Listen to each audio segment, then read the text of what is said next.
সংরক্ষণ পদ্ধতিকে করা হয়েছে। এমন সুন্দর করে আয়াতগুলি একই জায়গায় সন্নিবেশিত করা হয়েছে যেগুলো একজনের পাঠকের কাছে খুব সহজেই মুখস্থ করা সম্ভব হয়। কি ভাই, কবিতা কিন্তু ছোট বাচ্চারা মুখস্থ করতে পারে, কিন্তু গদ্য কেউ মুখস্থ করতে পারেন? কি গদ্য মুখস্থ করা যায়? যে আল্লাহ তাআলা কোরআনকে সংরক্ষণ করার জন্য এই সংরক্ষণ পদ্ধতি আনজালনা, একই সঙ্গে পুরা কোরআন নাজেল হওয়া। কিভাবে কোরআন নাজেল করলে, কিভাবে একই ধরনের আয়াতগুলি এক এক সূরার মধ্যে সন্নিবেশিত করলে হাফেজরা সহজে মুখস্থ রাখতে পারবে, এই জন্য আনজালনা পদ্ধতি আল্লাহ আগে দিয়েছেন। ইন্না আনজালনাহু ফি লাইলাতুল কদর, হ্যাঁ, ইন্না নাযালনা যিকরা ওয়া ইন্না লাহু লাহাফিজুন। আল্লাহ বলেন এই কোরআন আমি অবতীর্ণ করেছি, এর হেফাজতকারী আমি। এই আনজালনা হলো কোরআনের সংরক্ষণ পদ্ধতি। কি ভাই বুঝতে পারছেন? এরপর আসেন নাযালনা। নাযালনা হলো প্রশিক্ষণ পদ্ধতি। কোরআনের একটা আয়াত নাজিল হলো, এটাকে পয়রা মুখস্থ করো, অর্থ শেখো, তার আমল শেখো। এই আমল শেখা সবার হয়েছে কিনা, হয়ে যাওয়ার পরে 2 নম্বর আয়াত নাজিল হবে। আবার ওইটা পড়ো, মুখস্থ করো, শেখো, আমল করো, ট্রেনিং করো, অনুশীলন করো, তারপর আয়াতটা নাজিল হবে। এইভাবে ধীরে ধীরে 23 বছর বসে এই মানে প্রশিক্ষণ পদ্ধতিতে নাযালনা পদ্ধতিতে আল্লাহ কোরআন নাজিল করেছেন। একটা উদাহরণ দিলে বুঝবেন। আপনারা এখানে যারা বসে আছেন, আপনারা হয়তো ছাত্র না হয় শিক্ষকের বাইরে কেউ নাকি, ঠিক কিনা? হয় ছাত্র না হয় শিক্ষক। এখন আপনারা ক্লাসে পড়ান, স্যারে পড়া দিয়েছে 8 লাইন মুখস্থ কবিতা, কি পরের দিন এর অর্থ করতে হবে, শব্দার্থ লিখতে হবে, ব্যাখ্যা লিখতে হবে, কি এখন আপনি আসেন, পড়া হয় নাই, পড়া না হতে কি 5 বার দিয়া কালকে আবার মুখস্থ করে আনবা ভালো করে। পড়া না হইলে নূতন পড়া দেয়, পড়া না হইলে নূতন পড়া দিবে স্যার, পিটাইয়া দিবে, আর বলবে আগামী দিন মুখস্থ করে আসো। এই যে আপনি একটা পড়া না হইলে আর একটা পড়া দেন না, নূতন পড়া আপনি দিচ্ছেন না ছেলেকে, আল্লাহ রাব্বুল আলামিন এই নাযালনা পদ্ধতি ওভাবে করেছে যে আকিমুস সালাহ নাজিল হলো। কিভাবে নামাজ পড়তে হবে এটা তুমি ভালো করে বুঝে নাও, ধীরে ধীরে বুঝে নাও নামাজ কেমনে পড়তে হবে। সবাই বুঝুক, তুমি একা নয়, সকল সাহাবীরা মুখস্থ করুক, অর্থ শিখুক, এবং নামাজের প্রশিক্ষণ কেমন করে হবে এটা পুরোপুরি তারা বুঝতে শিখুক। এইভাবে বুঝে শুনে তুমি ভালো করে যখন নামাজ শিখেছ, তারপর আসো আতুস জাকাত দাও। কি কথা বলতে পারছেন? এইভাবে একটা একটা আয়াত যখন মুখস্থ হয়েছে, তার অর্থ শেখা হয়েছে, তার আমল শেখা হয়েছে, তখন আরেকটা আয়াত নাজিল করা হয়েছে। এইভাবে ধীরে ধীরে 23 বছর বসে পুরা ইসলামের হুকুমগুলি ধীরে ধীরে নাজিল হয়েছে। এটা হলো নাযালনা, হলো প্রশিক্ষণ পদ্ধতি। কি বুঝতে পারছেন? এই জন্য একই সঙ্গে কোরআন নাজিল হয় না। যেহেতু একই সঙ্গে নাজিল হলে এটা মানুষ আমল কেমন করবে? একসঙ্গে কয়টা কাজ করতে পারে মানুষ? একই সঙ্গে অনেক কাজ করা যায় না। আপনি যদি ট্রেনিংয়ে যান, তো প্রথম আপনাকে লেফট রাইট শেখানো হবে, তারপর আপনাকে মানে লাইনে ফলিন হওয়া, তারপরে ড্রিল, তারপরে লেফট হ্যান্ড, রাইট হ্যান্ড, তারপরে অন্য কিছু আস্তে আস্তে আপনাকে শিখাইতে হবে। একবারে আপনি সব শিখতে পারবেন? কাজে এইভাবে প্রশিক্ষণ পদ্ধতির জন্য আল্লাহ তাআলা অর্থাৎ ধীরে ধীরে এক একটা আয়াত নাজিল করেছে, এবং এক একটা আয়াত মানুষ শিখছে, মুখস্থ করেছে, আমল করেছে, তারপর আরেকটা আয়াত নাজিল করেছে। এইভাবে প্রশিক্ষণ পদ্ধতিতে আল্লাহ তাআলা 23 বছর বসে কোরআন নাজিল করেছেন। সকলে জোরে বলুন সুবহানাল্লাহ। দুরূদ পড়েন আল্লাহুম্মা সাল্লি আলা সাইয়্যিদিনা মাওলানা মুহাম্মদ ওয়া আলা আলি সাইয়্যিদিনা মাওলানা মুহাম্মদ। আল্লাহুম্মা সাল্লি আলা মাওলানা মুহাম্মদ ওয়া আলা আলি সাইয়্যিদিনা মাওলানা মুহাম্মদ। সম্মানিত সুধী, এই প্রশিক্ষণ পদ্ধতি যারা পায় নাই, এই প্রশিক্ষণ পদ্ধতিটি যারা অর্জন করতে পারে নাই, তারা সাহাবী হইয়াও কিন্তু তারা ঈমান রক্ষা করতে পারে নাই। কথাটা বুঝছেন? ধীরে ধীরে বোঝার চেষ্টা করেন। প্রশিক্ষণ পদ্ধতিটা যারা পায় নাই, তারা সাহাবী হইয়াও ঈমান রক্ষা করতে পারে নাই। আল্লাহ রাসূল ইন্তেকাল করার পরে আবু বকর সিদ্দিক যখন খলিফা হইলেন, তখন কয়টা সমস্যা ছিল আবু বকর সিদ্দিকের উপরে? 4টা সমস্যা। কি? একদল লোক ধর্মত্যাগী হয়ে গেল, মুরতাদ হয়ে গেল। আচ্ছা, আর একদল লোক কি হয়ে গেল? যাকাত দিতে অস্বীকার করলো। 2 3 নাম্বার ভণ্ড নবীদের বিরুদ্ধে যুদ্ধ। 4 নাম্বার ওসামার যুদ্ধ, যে যুদ্ধটা আল্লাহ রাসূল করতে বলেছিলেন, কিন্তু এর মধ্যে আল্লাহ রসুল অসুস্থ হয়ে পড়েছেন। তো আল্লাহ রসুল অসুস্থ হয়ে পড়ার পরে আবু বকর সিদ্দিক তার ইন্তেকাল করার পরে খলিফা হয়েছেন এবং এই 60টা সমস্যা তিনি সমাধান করেছেন। এটা সম্পর্কে আপনাদেরকে আমি কথা বলবো যদি আপনাদের ধৈর্য থাকে। আল্লাহ রসুল অসুস্থ হয়ে পড়ার পরে 17 ওয়াক্ত নামাজের ইমামতি করছেন আবু বকর সিদ্দিক রাদিয়াল্লাহু তাআলা। 17 ওয়াক্ত নামাজের ইমামতি করার পরে আল্লাহ রসুল 12ই রবিউল আউয়াল সোমবার 4টে ওয়াক্তে ইন্তেকাল করেছেন। আল্লাহ রসুল ইন্তেকাল করার পরে আল্লাহ রসুলের দাফন কাফনের আগে আবু বকর সিদ্দিক খেলাফতের দায়িত্ব পালন করেছেন। আল্লাহ রসুল সোমবার ইন্তেকাল করেছেন, তাকে বুধবারে কবর রাখা হয়েছে। এই দীর্ঘ সময় কেন লেগেছে? এর কারণ হলো এই, পয়গম্বররা যেখানে ইন্তেকাল করেন তাকে সেখানেই দাফন করতে হয়, সেখানেই তাকে কবর দিতে হয়, সেখান থেকে তার লাশ হটাইতে হয় না। যেহেতু আল্লাহ রসুল আয়েশা সিদ্দিকা সেই কামরার মধ্যে ইন্তেকাল করেছেন, ওখানেই আল্লাহ রসুলের জন্য লাহত কবর খোদা হয়েছে, ওখানেই তাকে গোসল করা হয়েছে, ওই রুম থেকে তাকে বের করা হয় নাই, ওই রুমের মধ্যে তার জানাজা হয়েছে, তার জানাজার কোনো ইমামতি হয় নাই। কথাগুলো বুঝতে পারেন আমার? আল্লাহ রসুলের জানাজার কোনো ইমামতি হয় নাই, ইমাম হয়ে যেরকম জানাজা পড়েন এরকম হয় নাই। ওই রুমের মধ্যে যে কয়েকজন সাহাবী ঢুকতে পারে তারা ঢুকেছে, গোল হয়ে দাঁড়িয়েছে। আল্লাহ হযরত আলী রাদিয়াল্লাহু তাআলা তাদেরকে যেভাবে দোয়া করতে বলেছেন সেগুলো পরে পরে তারা বের হয়েছে। এইভাবে 1.5 লক্ষ সাহাবী আল্লাহ রসুলের জানাজা সবাই অংশগ্রহণ করেছেন। এই কারণে আল্লাহ রসুলের দাফনে বিলম্ব হয়েছে। আল্লাহ রসুলকে বুধবার দিনে দাফন করা হয়েছে, তিনি সোমবার ইন্তেকাল করেছেন, তাকে বুধবার দিনে দাফন করা হয়েছে। আল্লাহ রসুলকে দাফন করার আগেই হযরত আবু বকর সিদ্দিক রাদিয়াল্লাহু তাআলা মুসলমানদের খলিফা নির্বাচিত হয়েছেন। এটা কেমন করে হলো? যেহেতু আল্লাহ রসুল ইন্তেকাল করার পরে সেখানে অনেক সাহাবী যে কাজ করতে পারছেন না। এক হলো আয়েশা সিদ্দিকার সেটা কামরা, 2 নম্বর জায়গাটা সংকীর্ণ, সেখানে অনেক লোক ঢুকলে কাজই হবে না। কাজে এই জন্য খুব সামান্য সাহাবীরা সেখানে কাজ করেছেন। এবং অন্যান্য সাহাবীরা কি করবেন? তারা মদিনায় একটা বাড়িতে সমবেত হয়েছেন, যে বাড়িটার নাম হচ্ছে সাকিফা বনি সাঈদা। এই বাড়িতে তারা সমবেত হয়েছেন, বিভিন্ন কথাবার্তা তারা আলোচনা করছেন। এরপরে হঠাৎ করে তাদের মধ্যে প্রশ্নটা জাগলো যে আল্লাহ রসুলের ইন্তেকালের পরে খেলাফতের দায়িত্ব কে বা কোন জাত বা কারা এটা গ্রহণ করবে। এখন সবার মনে একই প্রশ্ন যে এই ব্যাপারে আল্লাহ রসুল কোনো কথা বলে গেছেন কিনা। কেউই কিছু বলতে পারেন না। হঠাৎ করে আবু বকর সিদ্দিক রাদিয়াল্লাহু তাআলা বলছেন যে আল্লাহ রসুল বলেছেন আইম্মাতুম মিন কুরাইশিন, যে কুরাইশের কিছু নেতৃবর্গ এই দায়িত্বটা পালন করবে। বলার সাথে সাথে ওমর ফারুক বলে যে আমারও মনে পড়েছে যে আল্লাহ রসুল এই কথা বলেছেন যে আইম্মাতুম মিন কুরাইশিন, কুরাইশের কিছু নেতৃবর্গ এই খেলাফতের দায়িত্ব পালন করবে। সাথে সাথে ওমর ফারুক উঠেই হযরত আবু বকর সিদ্দিকের হাত ধরে বায়াত গ্রহণ করলেন এবং বললেন বায়াতু আলা ইয়াদি আবি বকর আলা সালাতি ওয়াস সাইফ, যে আমি আবু বকর সিদ্দিকের হাতে এই মর্মে বায়াত গ্রহণ করলাম যে আমি তার পিছনে নামাজ পড়ব, তার হুকুমে আমি যুদ্ধ করব, যুদ্ধে অস্ত্র ব্যবহার করব। আলা সালাতি ওয়াস সাইফ। ওমর ফারুক হযরত আবু বকর সিদ্দিকের হাত ধরে সবার আগে বায়াত গ্রহণ করলেন। এরপরে বড় বড় সম্মানিত সাহাবীরা বায়াত গ্রহণ করলেন। এরপরে আমভাবে সমস্ত সাহাবীরা বায়াত নিলেন। হযরত আবু বকর সিদ্দিক রাদিয়াল্লাহু তাআলা আল্লাহ রাসূলের দাফন কাফনের আগে তিনি মুসলমানদের খলিফা নির্বাচিত হয়ে গেলেন। বলুন আলহামদুলিল্লাহ। এরপরে আল্লাহ রাসূলকে বুধবারে যখন কবর রাখা হবে, আল্লাহ রাসূলকে কবর রাখার জন্য 5 জন সাহাবী আল্লাহ রাসূলের কবরে নেমেছিলেন। সেই 5 জন সাহাবীর নাম, একজন হলেন আলী ইবনে আবি তালিব রাদিয়াল্লাহু তাআলা আনহু, আরেকজন হলেন ফজল ইবনে আব্বাস রাদিয়াল্লাহু তাআলা আনহু, আরেকজন হলেন কাসম ইবনে আব্বাস রাদিয়াল্লাহু তাআলা আনহু। এই 3 জন মুহাজির এবং হযরত রাসূলের বংশধর। আর আনসার গোত্রের 2 জন লোক, তাদের একজন নাম হচ্ছে আওস ইবনে খুলি রাদিয়াল্লাহু তাআলা আনহু, আরেকজন সাকরান রাদিয়াল্লাহু তাআলা আনহু। এই 5 জন লোক আল্লাহ রাসূলকে কবর রাখার জন্য তারা কবরে নেমেছিলেন। আল্লাহ রাসূলকে তারা কবরে রাখলেন।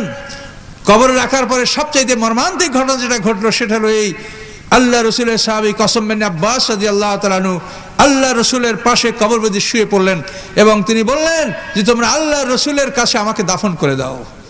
আল্লাহ রসুলকে কবর রেখে আমি পৃথিবীতে বিচরণ করতে পারবো না, তোমরা আমাকে দাফন করে দাও। এই বলে হযরত কাসম বিন আব্বাস রাদিয়াল্লাহু তাআলা আনহু আল্লাহ রসুলের কবরের মধ্যে শুয়ে পড়লেন। একটা জ্যান্ত মানুষকে কিভাবে দাফন করা যায় বলুন? শেষ পর্যন্ত সাহাবায়ে কেরাম তাকে জোর করে টেনে কবর থেকে বের করে নিয়ে আসেন। পরবর্তীতে কসম বিন আব্বাস রাদিয়াল্লাহু তাআলা রাশিয়ার সমরকন্দে তিনি ইন্তেকাল করেছেন। সকলে বলেন ইন্না লিল্লাহি ওয়া ইন্না ইলাইহি রাজিউন। এই মর্মান্তিক ঘটনা আল্লাহ রাসূলের দাফনের সময় হয়েছে। আল্লাহ রাসূলের দাফন কাফন শেষ হয়ে গেল, এরপর আবু বকর সিদ্দিক মুসলমানদের খলিফা এবং তিনি এই দায়িত্বগুলি সঠিকভাবে পালন করেছেন। তো সম্মানিত সুধী, আল্লাহ রাসূল ইন্তেকাল করেছেন, আমরাও করব নাকি? প্রত্যেক সমস্ত মানুষই মরবে, প্রত্যেকটা মানুষ। ওয়াহিয়াইতা নাসনাতাইনে, দুবার আপনি আমাকে হায়াত দান করেছেন। ফাতারাফনা বিযুনুবিনা, এবার আমরা আমাদের সমস্ত পাপ স্বীকার করলাম। ফালিলা খুরুজুম মিন সাবিল, বলুন মুক্তির কোনো পথ আছে কিনা বলুন। দুটা মরণ, দুইটা জীবন। তা আমাদের পিছনে একটা মরণ গেছে, সামনে একটা মরণ আছে। এই একটা জীবন চলছে, সামনে আর একটা জীবন আছে। কি বুঝতে পারলেন? পিছনে একটা মরণ গেছে। কোরআন পাক আল্লাহ বলেন কাইফা তাকফুরুনা বিল্লাহি কুনতুম আমওয়াতা, কিভাবে তোমরা কুফরি করছো অথচ তোমরা ছিলে মৃত।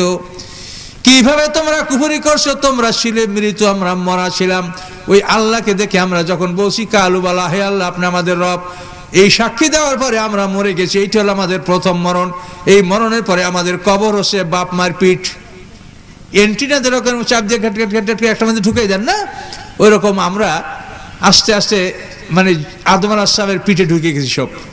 মানে আমার বাবার পিঠে আমি, দাদার বাবা দাদার পিঠে, দাদা তাহের পিঠে, ঢুকতে ঢুকতে সব আদমের পিঠে আবার আমরা ঢুকে গেছি।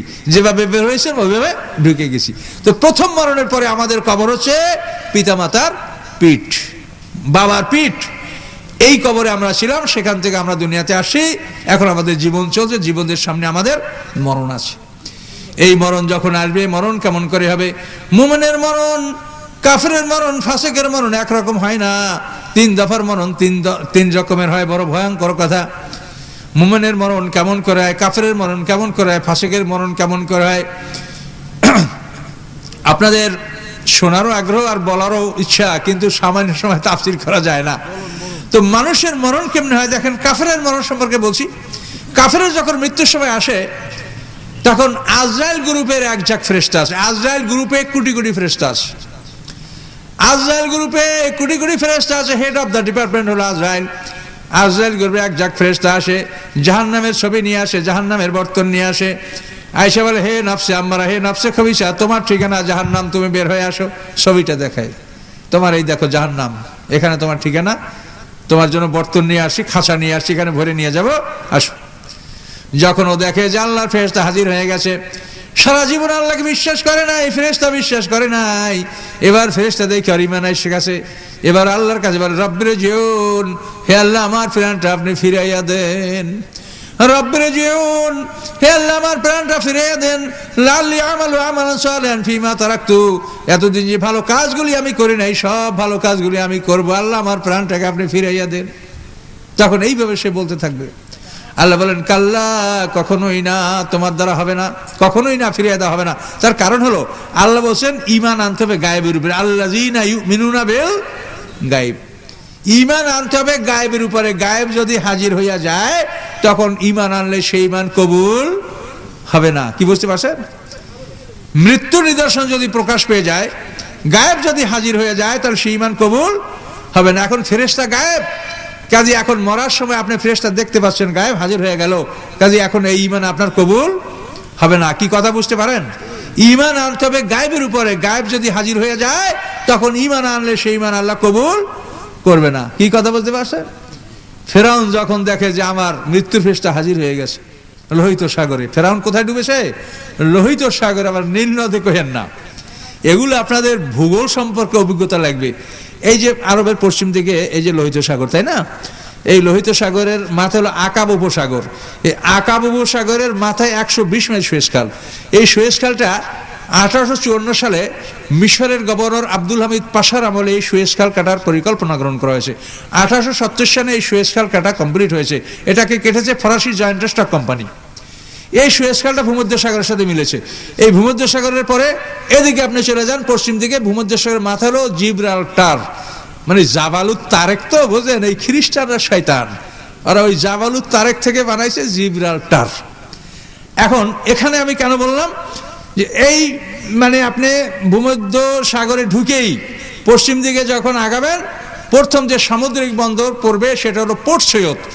পর্শিয়াদের পরে যে সামুদ্রিক বন্দরটা আপনি পাবেন এটা নাম হলো আলেকজান্দ্রিয়া। আলেকজান্দ্রিয়া মানে হলো আল ইস্কান্দারিয়া, মানে ইস্কালদার জুলকারনাইন ওই শহরের প্রতিষ্ঠাতা, তার নামে ওই শহরের নাম রাখা হয়েছে আল ইস্কান্দারিয়া, কিন্তু খ্রিস্টানরা বলে আলেকজান্দ্রিয়া, যাতে আপনি বুঝতে না পারেন। আপনারা যারা ইংরেজি পড়ছেন, জুলিয়াস সিজার ড্রামা পড়ছেন না শেক্সপিয়ারের? আচ্ছা, সিজারের বানানটা কেন তো? CASER, এই বানানটা কিনা কেন? জুলিয়াস সিজার ড্রামা যারা পড়ছেন, CASER, তো CASER সিজার না পড়ে এটা কায়সার পড়া যায় না? বলেন, যারা ইংরেজি পড়ছেন তাদের কাছে বলছি, CASER এটারে সিজার না পড়ে কায়সার পড়া যায় না? কিন্তু এখন মুসলমানদের কেতাবে যে রোম সম্রাটকে কায়সার বলা হয়েছে, এই জন্য ওরা কায়সার উচ্চারণ না করিয়া ওইটারে উচ্চারণ করছে ওরা সিজার। আসলে কিন্তু রোমের কায়সারের গল্প ওখানে বলা হয়েছে, যে রোমের এক কায়সার কিভাবে নিহত হয়েছিল। ওই জুলিয়াস সিজার ড্রামা তো মর্মান্তিক ড্রামা, যারা পড়েছেন তারা জানেন। কিন্তু খ্রিস্টানরা সবসময় মুসলমানদেরকে, মানে মুসলমানদের নামগুলি বিকৃত করিয়া এমনভাবে বলে যাতে আপনারা বুঝতে না পারেন যেগুলো সব মুসলমানদের। তা আমি এটা কেন বলছি? আলেকজান্দ্রিয়া থেকে আপনি দেখবেন যে নীল নদীটা এদিকে ঢুকছে, ঢুইকা এটা মিশর পার হইয়া সুদানে যে এটা দুইটা শাখা হয়েছে, এবং তার মাথাটা ভিক্টোরিয়া জলপ্রপাতের সাথে। সুদানে যেখানে এই নীল নদীটা দুইটা শাখা হয়েছে, এই জায়গাটাকে কোরআনে বলা হয়েছে মাজমাল বাহরাইন। দুই নদীর মিলনস্থানে মুসা আলাইহিস সালাম, খিজর আলাইহিস সালাম নৌকা পাড়ি দিয়েছিল, কি ঠিক কিনা? নৌকা পাড়ি দিয়া খিজর আলাইহিস সালাম, মুসা আলাইহিস সালাম তার গোলামকে নিয়ে, গোলামের নাম ছিল ইউশা ইবনে নুন, এই ইউশা ইবনে নুন গোলামকে নিয়ে মুসা আলাইহিস সালাম ওই মাজমাল বাহরাইনের নৌকা পাড়ি দিয়েছিলেন। ওখান থেকে ঘুরে আইসা তাদের ওই ঝুলির মধ্যে থেকে ভাজা মাছ জ্যান্ত হইয়া লাফাইয়া পড়িয়া নদীর মধ্যে চলে গেছে, যেটা কোরআন পাকে বলা আছে ফাত্তাগাজা সাবিলাহু ফিল বাহারে সারাবা। সারাব মানে সুরঙ্গ, পানির মধ্যে সুরঙ্গ করে মাছ ঢুকে গেছে। পানিতে সুরঙ্গ করা যায়, পাইপ দিলেও তো পানিতে পাইপ ভরে যায়, কিন্তু ওই মাছটা যেখান থেকে পানিতে ঢুকছে ওই জায়গাটা সুরঙ্গ হয়েছিল, যার কারণে মুসা আলাইহিস সালাম আর ইউসুফ ইবনে নুন ওই জায়গাটা চিনতে পারছে যে মাছটা কোথায় হারিয়ে গেছে। ওখান থেকেই তাদের সাথে খিজির আলাইহিস সালামের দেখা। কথা বুঝতে পারছেন? তাহলে আমরা তো এই কেসা বলতে পারছি না, আমাদের তাফসির করতে তো মহাবিপদ, যে আমরা আসলে কেসা বলতে পারছি না। তো এখন দেখেন ওই নীল নদী ওখানে, ওই নীল নদীটা মিশরের মাঝখানে, কাজে ওই নীল নদীর ওখান থেকে, এই মোহনার থেকে ইউসুফ আলাইহিস সালামের লাশকে নিয়ে আসা হয়েছিল। যখন মুসা আলাইহিস সালাম মিশর ত্যাগ করেন 6,70,000 বনী ইসরাইল নিয়ে, তখন ইউসুফ আলাইহিস সালামের লাশকে ওই নীল নদীর মোহনার থেকে নিয়ে আসা হয়েছিল। এগুলো এতই মর্মান্তিক কথা যে আপনাদের শুনতে মনে চাবে, কিন্তু আসলে যে সময়ের স্বল্পতা। মুসা আলাইহিস সালাম যখন 6,70,000 বনী ইসরাইল নিয়ে মিশর ত্যাগ করেন, তখন বারবার পথ হারিয়ে যায়, বারবার পথ হারিয়ে যায়। তখন মুসলাম অস্থির হয়ে গেলেন, যাইবার বারবার পথ হারিয়ে গেলে আমি যাবো কেমন, আমি ধরা পড়বো। তখন মুসা আলাইহিস সালাম তার লোকজনকে থামায় দিয়া বলছে, আচ্ছা তোমরা বলো যে আমার বারবার পথ হারিয়ে যাচ্ছে কেন? তো কেউ কিছু বলতে পারে না। এক মহিলা দাঁড়ায় গেল, সেই মহিলার নাম তাফসির আছে, তার নাম হলো মরিয়াম বিনতে নামুসা।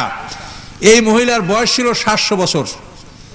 এই মহিলা দাঁড়াইয়া বলে যে মুসা তুমি কেন পথ পাচ্ছ না? আমি বলতে পারছি। বলে কি হয়েছে বলেন?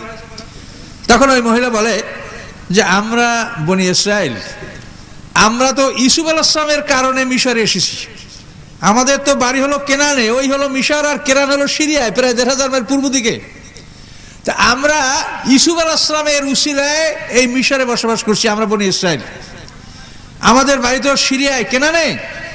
ইউসুফ আলাইহিস সালাম মিশরের রাজা হয়ে গেলেন, তিনি সমস্ত আত্মীয়স্বজন মিশরে ডেকে আনলেন, আমরা বনী ইসরাইলরা সেই সুবাদে মিশরে এসেছি। তো ইউসুফ আলাইহিস সালাম শেষ জীবনে বলে গেছেন, ও বনী ইসরাইল, তোমাদের জীবনে এমন একটা দিন আসতে পারে যে তখন তোমরা সবাই মিশর ত্যাগ করে চলে যাবা।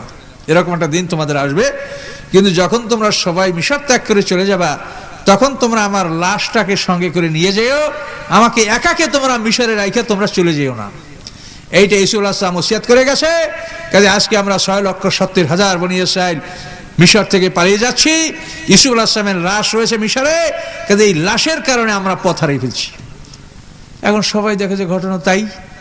তো এখন মুসা আলাইহিস সালাম বলে যে লাশ কোথায়, আমরা কি করে পাবো, তার কবর কোথায় তা তো আমি জানি না। কেমন করে জানবে? মুসা ইবনে ইমরান ইবনে ইয়াসার ইবনে কাহেস ইবনে লাবি, এই লাবি আর ইউসুফ আলাইহিস সালাম 17 ভাই, ইহুদ লাবিরা 10 ভাই, আর ইউসুফ আলাইহিস সালাম বিনিয়ামিন 2 ভাই, 12 ভাই বনী ইসরাইল। এই 12 ভাইয়ের বংশকে কোরআনে বনি ইসরাইল বলা হয়। এই ইহুদি খ্রিস্টান এরা হলো বনি ইসরাইল, আর আমরা হইলাম বনি ইসমাইল। কি কথা বোঝেন? আমরা কারা? আমরা বনি ইসমাইল আর ওরা বনি ইসরাইল। কিন্তু ইসরাইল এখন ইসরাইল, ওই দেখেন ওই বিকৃতি। কোরআনে বলছে বনি ইসরাইল আর আমরা কই কি ইসরাইল। ওরা কিন্তু বনি ইসরাইল আর আমরা বনি ইসমাইল। এটা মানুষের বংশ পরিচয় যদি আপনি জানেন তাহলে আপনাকে এটা সুন্দর হবে।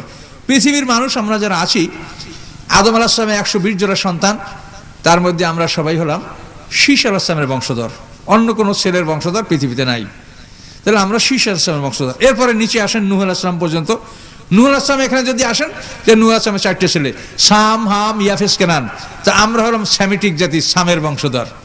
এখানে সেমিটিকে আমরা ইহুদি খ্রিস্টান মুসলমান তিনোটা আমরা সেমিটিক, আমরা সামের বংশধর। তো নূহ আলাইহিস সালামের বংশ থেকে আমরা সেমিটিক। আর হাম নূহ আলাইহিস সালামের দ্বিতীয় পুত্র, এর বংশধর পৃথিবীর কালো মানুষ। এই যে নিগ্রো, তারপরে সুদানি, নাইজেরিয়া যারা দেখছেন হজে কিরকম কালো মানুষ, এই বাংলাদেশের কালো না, এই অদ্ভুত কালো। তো ওই কালো মানুষ এরা হলো হামের বংশধর। এটার সম্পর্কে তাফসীরে বলা আছে যে নূহ আলাইহিস সালাম যখন নৌকায় ছিলেন তখন বলছে যে নৌকায় তোমরা কেউ স্ত্রী সহবাস করবে না, কিন্তু তার ছেলে হাম এই কথা মানতে পারে নাই, সেই স্ত্রী সহবাস করেছে নৌকায়, করার কারণে তার বংশ কালো হয়ে গেছে। এলো পৃথিবীর কালো মানুষ হামের বংশধর। আর ইয়াফেসের বংশধর ইয়াজুজ মাজুজ। আর কেনান বন্যায় ডুবে মারা গেছে, এটা তো কোরআনে আছে, ওয়াহালা বাইনুমাল মাউজু ফাকানা মিনাল মুগরাকিন। তো সাম, হাম, ইয়াফেস, কেনান, এ হলো আমাদের একটা বংশ পরিচয়। আবার এরপরে ইব্রাহিম আলাইহিস সালাম থেকে আমরা ভাগ হয়ে গেছি। ইব্রাহিম আলাইহিস সালামের বড় ছেলে ইসমাইল আলাইহিস সালাম, আমরা হলাম সেই বংশধর। আর ইসহাক আলাইহিস সালাম হলো ইসমাইল আলাইহিস সালামের 13 বছর পরে জন্মগ্রহণ করেছে, সেই ইসহাক আলাইহিস সালামের বংশ থেকে হলো এই বনি ইসরাইল। ইহুদি খ্রিস্টান দুটাই বনি ইসরাইল। কি কথা বুঝতে পারছেন? এখন এই হলো আমাদের সংঘর্ষ, আমরা বনি ইসমাইল আর ওরা বনি ইসরাইল। কি বুঝতে পারছেন? এখন এই বনি ইসরাইল মিশর থেকে আসবে। এখন ওই মহিলা বলে যে ইউসুফ আলাইহিস সালামের লাশকে আমরা সঙ্গে না আনার কারণে আমরা পথ হারিয়ে ফেলছি। এখন মুসা আলাইহিস সালাম বলে যে তার লাশ কোথায়, তো আমি জানি না, আপনি বলেন। এখন মহিলা বলে সে কি তোমাকে আমি এমনি বলবো? তুমি আগে বলো যে আমি তোমার সাথে উন্নত মানের জান্নাতে যাইতে পারবো কিনা, সেটা আমাকে বলো, তাহলে আমি বলবো। এখন মহিলা বায়লা ধরছে। মুসা আলাইহিস সালাম তাড়াতাড়ি আল্লাহর কাছে মুনাজাত, আল্লাহ আপনি ফয়সালা করেন, মহিলার জন্য জান্নাতের খবর দেন। আল্লাহ খবর দিয়েছে। তারপর মুসা বলছে হ্যাঁ আপনার জন্য জান্নাত আছে। কি এটা আল্লাহর কাছে অনুমতি নিয়ে বলতে হয়েছে। এভাবে বলার পরে এখন ওই মহিলা বলে ইউসুফ আলাইহিস সালাম ইন্তেকাল করার পরে নীল নদের দুই পারের মানুষের যুদ্ধ, ওরা বলে ওই পারে দাফন করব, ওরা বলে এ পারে দাফন করব, এই নিয়ে মানে তাদের যুদ্ধ লেগে যাবে। এই লাশকে দুই পারে কারা দাফন করবে। শেষ পর্যন্ত আল্লাহ তাআলা হঠাৎ করে তাদের তন্দ্রা আসলো, মানে ঘুম ঘুম ভাব। এর মধ্যে তারা মানে সবাই বুঝতে পারলো যে আমরা এই লাশটা নিয়ে যুদ্ধ না কইরা এই লাশটাকে যদি আমরা নীল নদীর মোহনায় যদি আমরা দাফন করে দেই, মরমর পাথরে একটা ওয়াটারপ্রুফ সিন্দুকের মধ্যে ভরিয়া, আর ওই জোয়ারের পানি যখন নীল নদী বয়ে সমস্ত মিশরে ছড়ায় পড়বে, তখন এই বরকতটা তো আমরা সবাই পাবো। কাজেই তাকে আমরা কোন পারে দাফন করি না, মারামারি না করিয়া আমরা তাকে নীল নদীর মোহনায় দাফন করি। এই সিদ্ধান্তে আলেকজান্দ্রিয়া হযরত ইউসুফ আলাইহিস সালামের লাশকে নীল নদীর মোহনায় দাফন করা হয়েছিল। সকলে জোরে বলুন সুবহানাল্লাহ। এবং এইটা জানতো ওই মহিলা। এই মহিলা বলে দিল। বলার পরে মুসা আলাইহিস সালামের বাহিনী সেই আলেকজান্দ্রিয়া নীল নদীর মোহনায় মরমর পাথরের সিন্দুক তুলে ইউসুফ আলাইহিস সালামের লাশ সহ যখন এরা রওনা করলো, তখনই তারা সঠিক পথ পাইল। কিন্তু পথ পাইয়াও একটু ভুল হয়েই গেল, সেটা আল্লাহর ইচ্ছা। মানে ওই যে এখন যেখানে সুয়েজ খাল, ওই জায়গায় ঢুকবে সিরিয়ায়, হ্যাঁ, কিন্তু ওই জায়গায় না ঢুকে ওরা মানে আরো দক্ষিণে আগে আসে, আইসে আল্লাহ ইচ্ছা করে সামনে ফেলাইছে। মানে আল্লাহর যে হুকুম যে তোমাকে এই ঘটাইতে হবে কাম। এখন ওইখানে বসে দেখে যে ভুল তো হয়ে গেল, আমরা এত এদিকে আগে এসেছি কেন, আরো আগে আমাদেরকে পূবে ঢোকা উচিত ছিল। এখন ভোরে এদিক চাই ওদিক চাই, দেখে যে হ্যাঁ ফেরাউন আসতেছে। এর মধ্যে এই যে ওরা লাশ আনছে, সময় পার হয়ে গেছে না, এর মধ্যে ফেরাউন চলে আসে। কোরআন পাকের ভাষা বিসমিল্লাহির রহমানির রহিম। ক্বালা আসহাবু মূসা ইন্না লামুদরাকুন। মুসা আলাইহিস সালামের সঙ্গী সাথীরা বলে, ও মুসা এবার আমরা ধরা পড়বো। বলে কেন ধরা পড়বা? ওই দেখো ফেরাউন বাহিনী আসছে, সামনে সমুদ্র আর পিছনে ফেরাউন বাহিনী, আমরা কোথায় যাব? মুসা আলাইহিস সালাম তাকাই দেখে সত্যিই ফেরাউন বাহিনী আসছে। তখন মুসা আলাইহিস সালাম বলে, ক্বালা কাল্লা, কখনোই না, হতে পারে না, হবে না। ইন্না মায়া রাব্বি সায়াদিন, আমার সাথে আমার রব আছে, আমার রব আমাকে বলে দেবে কি করতে হবে, কাজী আমরা ধ্বংস হব না। কিন্তু এই ঘটনা থেকে আপনি কি বোঝেন? যে আপনি যত বিপদে পড়ে যদি আপনি আল্লাহর পক্ষের মানুষ হন, আল্লাহর উপরে তাওয়াক্কুল করেন, তো আল্লাহ আপনাকে রক্ষা করতে সক্ষম। সকলে জোরে বলুন সুবহানাল্লাহ। কি একবার মনে হয় না যে আমরা শেষ হয়ে যাব? কিন্তু আল্লাহ রক্ষা করে আসে পর্যন্ত, এখনো রক্ষা আল্লাহ করবে, ভয় পাইয়েন না। কোরআন এই কথাগুলো তো এই জন্য দেওয়া আছে যে আমার কোরআন যখন তোমরা পড়বা তখন তোমাদের মনোবলটা ফিরে আসবে যে না, তোমরা ধ্বংস হবে না, তোমাদেরকে আল্লাহ রক্ষা করবে। সকলে জোরে বলুন সুবহানাল্লাহ। সাথে সাথে আল্লাহ বললেন ফাদরিব বাসাকাল বাহর, হে মুসা তোমার লাঠি দ্বারা তুমি সমুদ্রে আঘাত করো। মুসা আলাইহিস সালাম এক পিটান মারলেন, এক পিটানের সাথে সাথে লোহিত সাগরে 12টা রাস্তা তৈরি হয়ে গেল। বনি ইসরাঈলের 12 দল, কোন দল কোন রাস্তা থেকে যাবে সব রেডি, নেম প্লেট পড়ে গেল, ওরা পার হলো। পার হয়ে ওপার চলে গেল। এর মধ্যে ফেরাউন আসলো, আইসা দেখতে ওই মুসা গেল, ওই তো মুসা যায়। এখন ওই রাস্তা দিয়েই ফেরাউন নেমে গেল। যখন রাস্তার মাঝ বরাবর আসলো, দুই দিকে পাহাড়ের মতো পানি স্তূপ হয়েছিল। সেই পানিগুলি কলকল করে ডাক দিয়া ফেরাউনের 10,60,000 বাহিনী, কত বাহিনী বলেন? 10,60,000 বাহিনী লোহিত সাগরে ডুবে মারা যায়। 10,60,000 বাহিনী একসঙ্গে মারা যায়। পৃথিবীকে এত বড় ধ্বংসের দ্বিতীয় ইতিহাস আমাদের আর জানা নাই। এত বড় দ্বিতীয় কোনো ধ্বংস পৃথিবীতে হয়েছে কিনা আমাদের জানা নাই। 10,60,000 বাহিনী একসঙ্গে মারা যায়। তখন ফেরাউন বলে আমানতু আন্নাহু লা ইলাহা ইল্লাল্লাযী আমানাত বিহি বানু ইসরাঈল ওয়া আনা মিনাল মুসলিমিন। ফেরাউন বলে আমি ঈমান আনতেছি নিশ্চয়ই আল্লাহ ছাড়া কোনো মাবুদ নাই, যে আল্লাহর উপরে বনি ইসরাঈল ঈমান এনেছে, আমি মুসলমানদের একজন। এইভাবে যখন ফেরাউন ঈমান আনে, তাফসীর ফাদাসসা জিবরাইল, জিবরিল আলাইহিস সালাম এক মুষ্টি কাদা তুইলা কাদা দিয়ে ফেরাউনের মুখ চাপে ধরছে, দেশে ও করতেছে, এখন আর আমানতু বলতে পারছে না। তা আল্লাহ বলে কি হলো, এই জিবরাইল তোমার মুখ চাপে ধরলো কেন? জিবরাইল বলে আল্লাহ আপনি বড় দয়ালু, আপনি বড় রহমান, আপনি বড় রহিম। ও যদি বারবার বলে আমানতু আমানতু, আপনি ঈমান কবুল করে বসেন নাকি? এই জন্য কি আমি বলতে দেবো না কাদা দিয়ে আমি মুখ চাপে ধরছি? কথা ও করতেছি খালি। এখন আল্লাহ বলে জিবরাইল তুমি ওর সাথে এত শত্রুতা কেন করো? বলে আল্লাহ যেদিন ও সমস্ত জাদুঘর একাত্র করে বলেছে ফাহাসারা ফানাদা ফাকাল আনা রাব্বুকুমুল আলা, আমি তোমাদের সবচাইতে বড় রব, এই কথা যেদিন বলেছে সেই দিন আমি রেডি হয়ে আসি যে তুই কেমন করে রব হইলি, তোর রবগিরি আমি দেখাই দেবো বেয়াদব। তাফসীরে কথা উল্লেখ আছে জিবরিল আমিন একদিন ছদ্মবেশে ফেরাউনের কাছে গেছে একটা বিচার নিয়ে। হে মিশরের রাজা, রাজা বলুন, রাজার দেশে বসবাস করে রাজার হুকুম মানে না, তার কি বিচার হওয়া উচিত? বলে এইরকম বেয়াদব, আরে পানিতে চুবাইয়া মারা উচিত। বলে ঠিক, বলে হ্যাঁ, বলে আপনি লিখে দেন। রাজার দেশে বসবাস করে রাজার হুকুম না মানলে তাকে চুবাইয়া মারা উচিত। এখন ও যখন ওই আমান্ত করে তখন দেখেন তো এই ফতুয়াটা কার, যে রাজার দেশে বসবাস করে রাজার হুকুম না মানলে তাকে কি করা উচিত? চুবাইয়া মারা উচিত। কাজে আপনার ফতুয়া এখন আপনার উপরে কার্যকরী করা হলো, কাজে আপনি এখন মরেন। সকলে বলুন সুবহানাল্লাহ। কাজে মৃত্যুর সময় ঈমান আনলে কোনো কাজ হবে না, যেহেতু আল্লাহ বলছেন আল্লাযীনা ইউমিনুনা বিল গায়ব। গায়েব যখন হাজির হয়ে যাবে তখন কোনো ফায়দা হবে না। এইভাবে কাফের যখন দেখবে ফেরেশতা হাজির হয়ে গেছে, তখন বাইরে এতদিন যা বিশ্বাস করে নেই, এখন তো সব কিছু ঠিক আছে, আলেমদের কথা ঠিক আছে, কোরআনের কথা হাদিস কথা সবই ঠিক আছে, এই যে ফেরেশতা এসে গেছে বিষাক্ত হবে, তখন এবার রব্বির জিউন, হে আল্লাহ আমার প্রাণটা ফিরিয়ে দেন। আল্লাহ বলেন কাল্লা, কখনোই না, তোমার প্রাণ ফিরিয়ে দেওয়া হবে না। যখন ওইভাবে বলতে থাকবে আর প্রাণটা দেহের মধ্যে লুকাইতে থাকবে, খুব সূক্ষ্ম জিনিস প্রাণ, রূহ দেহের মধ্যে লুকাই থাকবে, তখন যে ফেরেশতা তার জান কবজ করার জন্য আসে, ফেরেশতারা দুই ভাগে ভাগ হয়ে যাবে।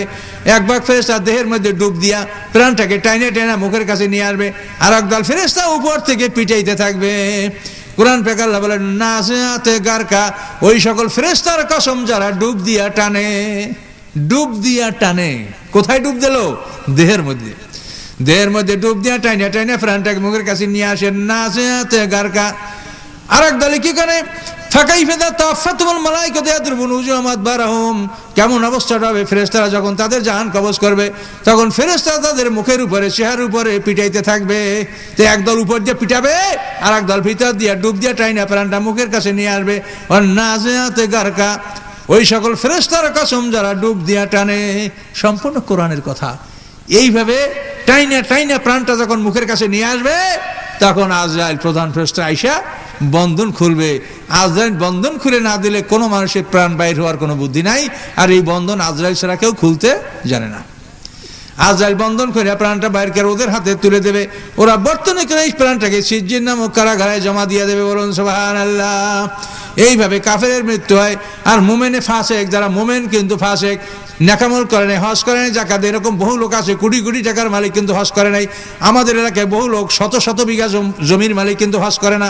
ওদিকে মুসলমানও ঠিক আছে কিন্তু হজ করবে না।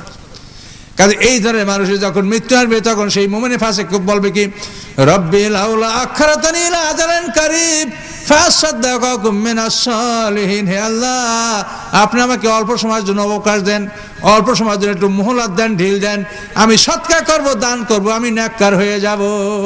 আল্লাহ বলেন ওয়ালাই ইউআখিরুল্লাহু নাফসান ইযা জাআ আজালুহা ওয়াল্লাহু খাবীরুম বিমা তা'মালুন। আল্লাহ বলেন যখন কোনো মানুষের মৃত্যুর সময় আসবে তখন তাকে আর সময় বাড়াই দেওয়া হবে না, বরং তার সমস্ত ধন সম্পদ তালিকা তার চোখের সামনে ধরে দেওয়া হবে যে দেখো তুমি এত সম্পদ, তোমার এত ব্যাংক ব্যালেন্স, অমুক ব্যাংকে এত আছে, বাংলাদেশ ব্যাংকে এত আছে, সোনালী ব্যাংকে, রূপালী ব্যাংকে, কোন ব্যাংকে কত আছে, সব ধন সম্পদ তার সামনে হাজির করা হবে। তখন বান্দা আফসোস করে বলবে রব্বি লাউলা আখরাতানি ইলা আজালিন কারীব, হে আল্লাহ আপনি আমার সামান্য সময়ের জন্য অবকাশ দিন। এটা সম্পূর্ণ কোরআনের কথা। কাজে আল্লাহ বলেন ওয়ানফিকু মিম্মা রাযাকনাকুম মিন ক্বাবলি আন ইয়াতিয়া আহাদাকুমুল মাউত। হে মানুষ, তোমাদের মৃত্যু আসার আগে তোমরা আল্লাহর পথে ব্যয় করো। কাজী আপনারা এই মাদ্রাসার জন্য 10টা মিনিট সময় আপনারা যা কিছু দেওয়ার, এটা মাদ্রাসার জন্য প্রিন্সিপাল সাহেব আপনাদেরকে বুঝাই বলছেন, আপনার 10 মিনিট সময়। এরপরে আমি আল্লাহ রসুলের ইন্তেকার পরে কোরআনের প্রশিক্ষণ যারা পায় নাই তারা কিভাবে মোরতাদ হয়ে গেছিল, এটা খুব গুরুত্বপূর্ণ বিষয়। যদি আপনারা ধৈর্য ধারণ করে শোনেন তো আমি বলার চেষ্টা করব। তাবুক যুদ্ধের সময় যখন আল্লাহ রসুল চাঁদা চাইলেন, তখন ওসমান গনি রাদিয়াল্লাহু তাআলা আনহুর একটা বাণিজ্য কাফেলা 300 উট পণ্য বোঝাই এই সিরিয়ায় যাবে ব্যবসার জন্য। আল্লাহ রসুল যখন চাঁদা চাইলেন তখন এই 300 উট পণ্য বোঝাই এটা সিরিয়ায় না পাঠাইয়া এই 300 উট আল্লাহ রসুলের কাছে পাঠাই দিলেন চাঁদা। এবং এই তো পাঠাই দিলেনই, তারপরও 1000 স্বর্ণমুদ্রা আইনে আল্লাহ রসুলের জামায় কোলের মধ্যে 1000 স্বর্ণমুদ্রা ঢালে দিলেন ওসমান গনি। দেওয়ার পরে আল্লাহ রসুল এই স্বর্ণমুদ্রা হাতে নাড়ছিলেন, এমন সময় জিবরিল আমিন এসে বলেন ইয়া রাসূলুল্লাহ, ওসমান গনিকে বলে দেন যে আজকে দিনের পর থেকে সে জীবনে যাই সে তাই করতে পারে, আল্লাহ তাআলা তাকে জান্নাতি ঘোষণা করে দিয়েছেন। যদি সাহাবায়ে কেরাম এই পরিমাণ দান করেছেন, কাজে আপনাদেরও কার কি আছে আপনারাই ভালো জানেন। কাজে আপনারা ভালো কোনো দান ইচ্ছা করলে মাদ্রাসায় দিতে পারেন বা প্রতিশ্রুতি দিতে পারেন যে এই মাদ্রাসা এত সুন্দর মাদ্রাসা, সারা দেশের মধ্যে উল্লেখযোগ্য মাদ্রাসা, আর এই মাদ্রাসা আপনাদের কাছে আপনাদেরই গড়া, এটা আপনাদের জন্য মানে একটা আত্মতৃপ্তি, এটা প্রশান্তি, এটা আপনাদের মনের যে এরকম একটা সুন্দর মাদ্রাসা আপনাদের মাঝে আছে। কাজে এই জন্য আপনারা একটু মন খুলে এই কাজটা আপনারা করেন। আর এনারা যে হিম্মত করেছে যে তাফসির করব, কাজে তাফসির করে যাতে লস না হয়, লস হলে কিন্তু এরা তাফসির করতে সাহস করবে না। কাজে তাফসির যেন হয়, কাজে এদের মধ্যেই যেন আপনারা এমন কিছু সহযোগিতা করেন যাতে তাফসির করে এরা ঘাটতিতে না যায়, তাহলে তারা সাহস করে তাফসিরটা করবে। কি বুঝতে পারছেন? হ্যাঁ, তো এই জন্য আমি পরামর্শ দেবো যে তাফসিরের জন্য আসলে নিয়ম হলো সদস্য হওয়া। এই মাদ্রাসা এবং এই সুগারবেন এরিয়া যারা আপনারা আছেন, আপনারা এর মিলে মানে 1000 টাকা, 500 টাকা, 200 টাকা, 100 টাকা দেওয়ার মতো যারা আছেন, এরকম অন্তত 300টা লোক যদি আপনারা সদস্য হয়ে যান, তাহলে এই তাফসিরটা সম্মানের সহিত চলতে পারে। কাজে এইভাবে আপনারা সদস্য হবেন। এটা আপনারা যদি কাজ করেছেন বিরাট ব্যাপার, যে কোনো একটা দিকে গেলেই সেই দিকের কথাই আসে। তো আমরা হযরত রাসূল পাক সাল্লাল্লাহু আলাইহি ওয়াসাল্লাম যে আল্লাহ কোরআন নাযালনা পদ্ধতি যে কোরআন নাযিল করেছেন, এইটার উপরে কিছু কথা আমরা বলবো। আনজালনা পদ্ধতি হলো সংরক্ষণ পদ্ধতি। আল্লাহ রসুল বিদায় হজ করার পরে 80 দিন বেশি ছিলেন। এই 80 দিনে আল্লাহ রসুল দুনিয়ার কোনো কাজ বা কোনো জিহাদ তিনি করেন নাই। এই 80 দিনে শুধু কোরআন কিভাবে নাযিল হয়েছে, কোরআন হাফেজরা সঠিকভাবে মুখস্থ করেছি না কিনা, কোরআনের কোন আয়াতটা মক্কি, কোন আয়াতটা মাদানী, কোন সূরার মধ্যে কোন আয়াত স্থান লাভ করবে, এইটা দেখাশোনা নিয়ে আল্লাহ রসুল জীবনের শেষ 80 দিন ব্যস্ত ছিলেন।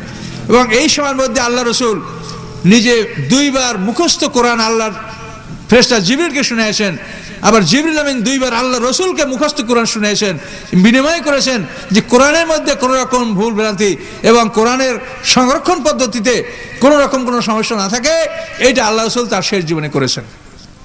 এটা হলো সংরক্ষণ পদ্ধতি। কিন্তু নাযালনা পদ্ধতি হলো কোরআনের প্রশিক্ষণ। একটা আয়াত সাহাবায়ে কেরাম শিখেছে কিনা, আমলটা করা হয়েছে কিনা, এরপরে আরেকটা আয়াত এই নাজ্জালনা পদ্ধতিতে যারা প্রশিক্ষণটা পায় নাই, তারা রসুলের সাহাবী হওয়ার পরেও তারা সবাই কিন্তু ঈমান রক্ষা করতে পারে নাই। এটা কিন্তু খুবই ব্রেন খেটে কথা বুঝতে হবে। এখানে যে প্রশ্ন আসেন তার প্রশ্ন জবাবের মধ্যে রয়েছে। মুআবিয়া সম্পর্কে এখানে প্রশ্ন আসছে, এই প্রশ্নের জবাব আমার কথার মধ্যে রয়েছে যে আল্লাহর রসুলের জীবদ্দশায় যারা ঈমান আছে তারা সব সাহাবী না? তা আল্লাহ রসুলের পরে যারা মুরতাদ হয়েছে তারা সাহাবীদের একটা অংশ না? কি বুঝছেন নি কথাটা আমার? আল্লাহ রসুলের জীবদ্দশায় যারা ঈমানে তারা সব সাহাবী, এবং আল্লাহ রসুলের ইন্তেকালের পরে যদি মুরতাদ হয়ে থাকে তাহলে সাহাবীদের একটা অংশ তারা।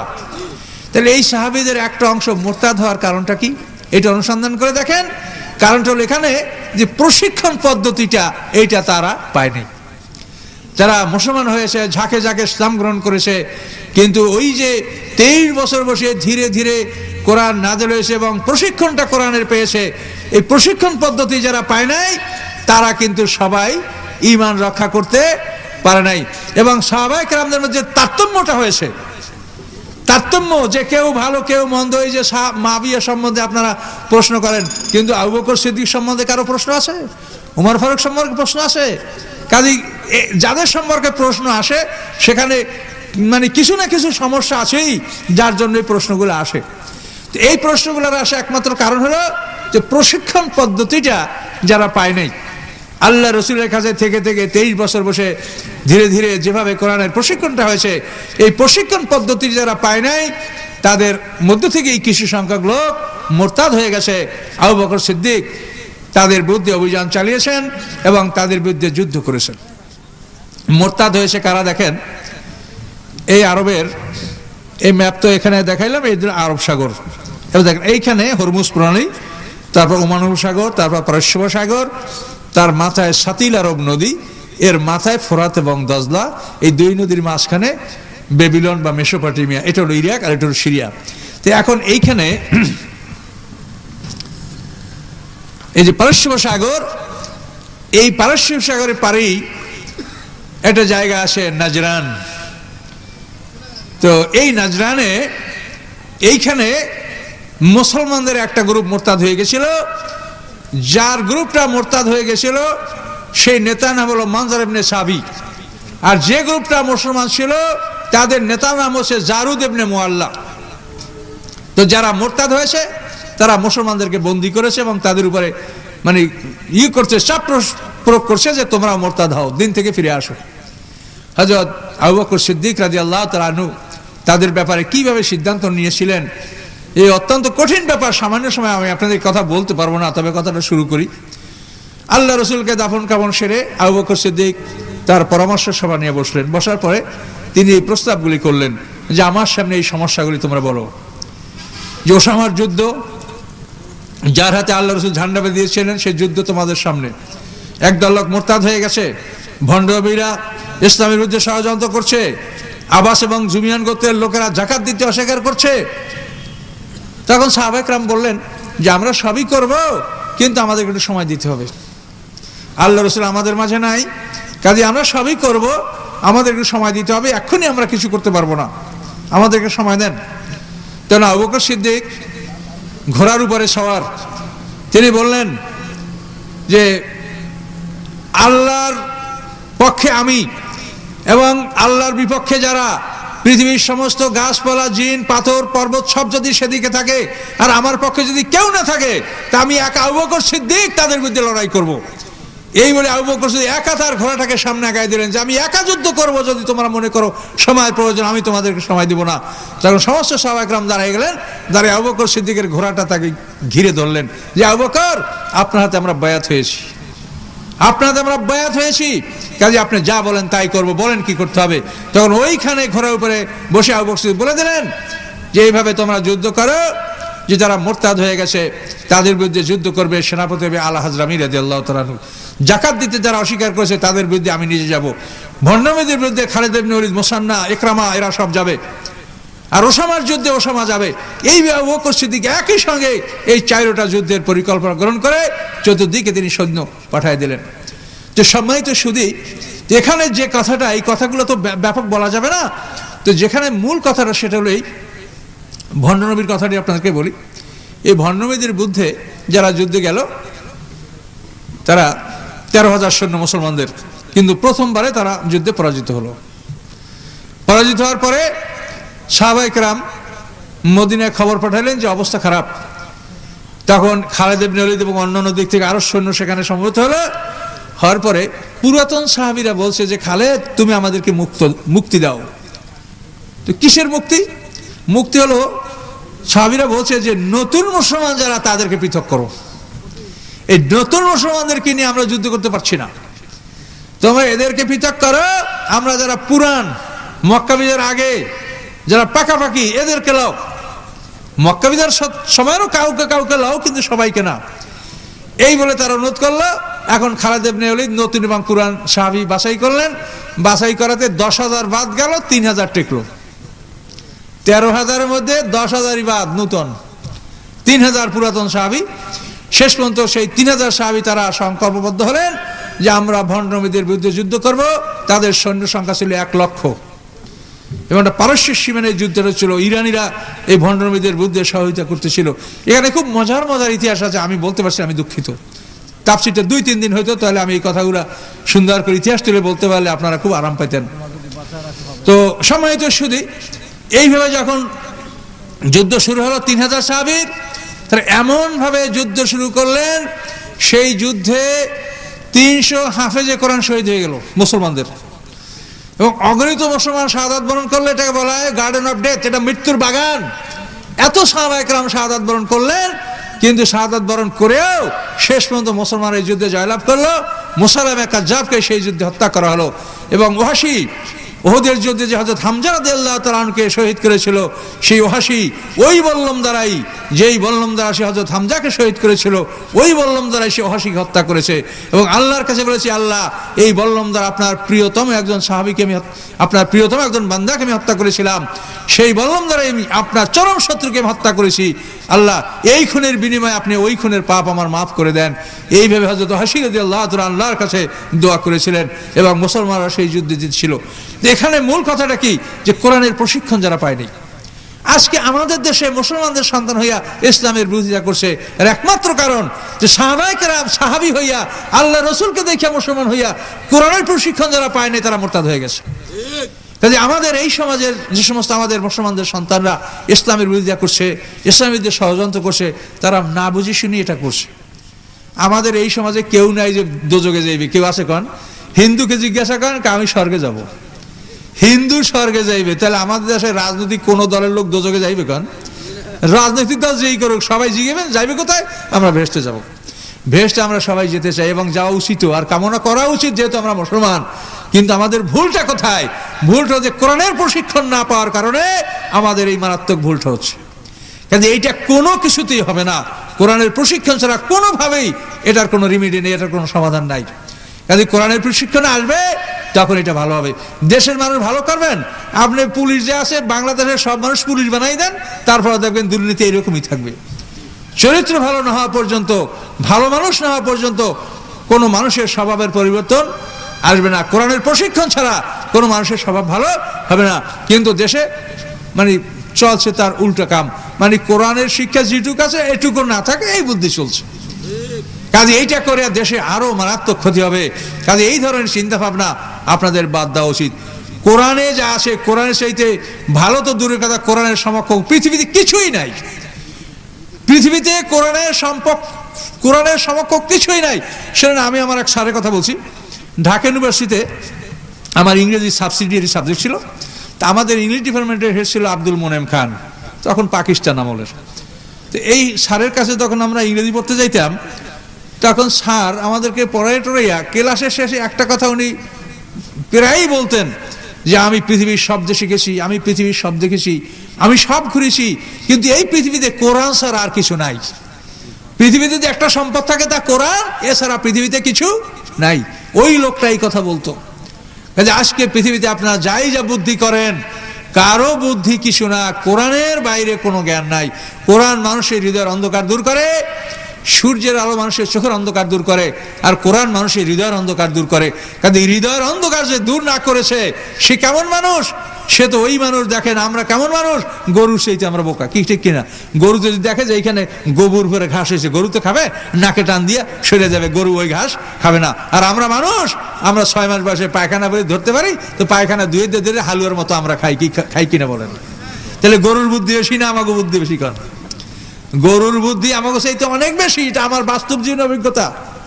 আমার এক আত্মীয় বাড়ি, সব মেয়েরা বাড়ির পিছনে ক্ষেত, ফুট তরমুজ ভাঙ্গির ক্ষেত, এই খেতে গেছে ফুট তরমুজ ভাঙ্গি আনতে গেছে। ওরা মেয়েরা মন মতো তুলে ডালা ভরছে, জুড়ি ভরছে, ভরে নিয়ে আসতেছে। ক্ষেতের বাইরে যেই বাইরে হয়েছে, বেড়ার বাইরে বড় এক গরু, এনে গরুটা তাকাই দেখে যে এর মধ্যে কোনো পুরুষ মানুষ নাই। এখন ওই গরুটা ফোঁস ফোঁস করে ভয় দেখায়, ফোঁস ফোঁস করে ভয় দেখায়, আর ওরা খালি পালায়। এখন ওরা যত পালায় গরু তত আগায়। এখন পালাইতে পারছে, গরু দেখে ওই যা তুলছিল ফুট ভাঙি তরিতে ফালাই দিয়ে দৌড়িয়ে বাড়িয়েছে। কলে আমাকে তো সব ওই গরুতে খাইতেছে, গরুতে ভয় দেখাইছে। এখন ওই গরুটা তাকায় দেখছে যে ওর মধ্যে কোনো ছেলে নাই। বুঝতে পারছেন? 7 বছরই একটা ছিল, যদি থাকতো একটা লাঠি নিয়ে গরুকে 2 পিটান দিলে ও ময়দান ছেড়ে পালাই যেত। কিন্তু গরুটা দেখছে ওর মধ্যে ছেলে মোটেও নাই, ফোঁস ফোঁস করে ভয় দেখাইয়া অগ তরি তরকারি সব ফালাইয়া ওখান থেকে গরু খাইছে। তো এখন এই গরুটাই যা বোঝে আমরা তাও বুঝি না, যতই চিন্তা করেন আসলে আমরা তাও বুঝি না। কি কথা বুঝতে পারছেন? কাজেই আপনারা উল্টা না চইলা সোজা পথে চলার চেষ্টা করেন। কোরআনের প্রশিক্ষণ, কোরআনের শিক্ষা, এটা যাতে আরো ব্যাপকভাবে সমাজে আসতে পারে, তাহলে এই সমাজের মানুষ সুন্দর হবে। আল্লাহ রসুল কত খারাপ মানুষকে ভালো করেছে। আমার এক স্যার কইতো, তাহলে আরবের লোকের সাথে আমরা ভালো। মানুষের রাগ হয় না? আরবের লোক কত ভালো লোকেরা, মক্কা শরীফ ঘরের কাছে। তাহলে আরবের লোকেরা মোহাম্মদ সাহেবের মারছে, পাথর মারছে, দাঁত ভাঙছে, আমরা কিছু করছি? আমরা পারলে নামাজ পড়ি, না পারলে না পড়ি, কিন্তু মোহাম্মদ সাহেব আমরা কিছু মন্দ কই? কাজে আমরা আরবের লোকের সাথে ভালো। আসলেই আমরা আরবের লোকের সাথে ভালো, কথা বুঝতে পারছেন? কিন্তু এই কোরআনের প্রশিক্ষণ যদি আমাদের থাকে, তা আমরা সবচেয়ে ভালো হয়ে যাব। কাজে এই কোরআনের পক্ষে আপনারা থাকেন, কোরআনের পক্ষে কথা বলেন, কোরআনের শিক্ষা যাতে পৃথিবীতে বেঁচে থাকে, এই জন্য আপনারা সবাই আপ্রাণ চেষ্টা করেন। এটি আমার শেষ কথা। কথা বলে আমি শেষ করতে পারবো না, কিন্তু আপনাদের যে প্রশ্ন আছে, এই প্রশ্নের জবাবগুলো আমার একটু দিতে হবে। প্রশ্নের জবাবগুলি এখানে এক ভাই বলেছেন, আমার প্রশ্ন হলো, জনৈক মহান একটি বই ইহুদি খ্রিস্টান সভ্যতাকে দাজ্জাল বলে আখ্যায়িত করেছেন, আপনি এটাকে কিভাবে মূল্যায়ন করেন? সম্মানিত সুধী, আমরা কোরআনে যা আছে আমরা সেটাই মূল্যায়ন করব। কোরআনে সূরা ফাতিহার মধ্যে আল্লাহ বলেছেন গায়রিল মাগদুবি আলাইহিম ওয়ালাদ-দাল্লিন, আছে তো? তাই মাগদুবি আলাইহিম বলতে ইহুদি বোঝানো হয়েছে, আর দল্লিন বলতে খ্রিস্টান বোঝানো হয়েছে। তা আল্লাহ তাআলা ইহুদি মতবাদকে বলছেন মাগদুবি আলাইহিম, মানে যাদের উপরে আল্লাহর গজব হয়েছে। আর খ্রিস্টান মতবাদকে আল্লাহ বলছেন দল্লিন, পথভ্রষ্ট। তাহলে ইহুদিরা আল্লাহর গজবে পতিত হয়েছে, আর খ্রিস্টানরা পথভ্রষ্ট। এখন এই দুইটা পথে এবং মতে যেন আমরা না চলি, এটা আল্লাহর কাছে আমরা প্রার্থনা করছি, এটা কিনা বলেন? কিন্তু আমরা কাজটা কি করছি দেখেন, নামাজ রোজা করছি আল্লাহর, অর্থনীতি মানি ইহুদিদের, আর বিচার ব্যবস্থা মানি খ্রিস্টানদের, কি ঠিক কিনা বলেন? কি কোনো ভুল আছে? তাহলে সালাত মানি তিন জিনিস হয়ে গেল, মানে ওই পেঁয়াজ কাঁচামরিচ আর ক্ষীরা সালাদ, পেঁয়াজ কাঁচামরিচ টমেটো সালাদ। তাহলে ইসলামকে আমরা সালাদ বানিয়ে ফেলাইছি। ইহুদিদের অর্থনীতি, এই যে সুদভিত্তিক অর্থনীতি, এটা কাদের? আর এই যে বিচার ব্যবস্থা, ফৌজদারি আদালত, এটা কাদের? তাহলে ইহুদিদের অর্থনীতি, খ্রিস্টানদের বিচার ব্যবস্থা, আর মুসলমানদের নামাজ। কি কথা বলতে পারছেন?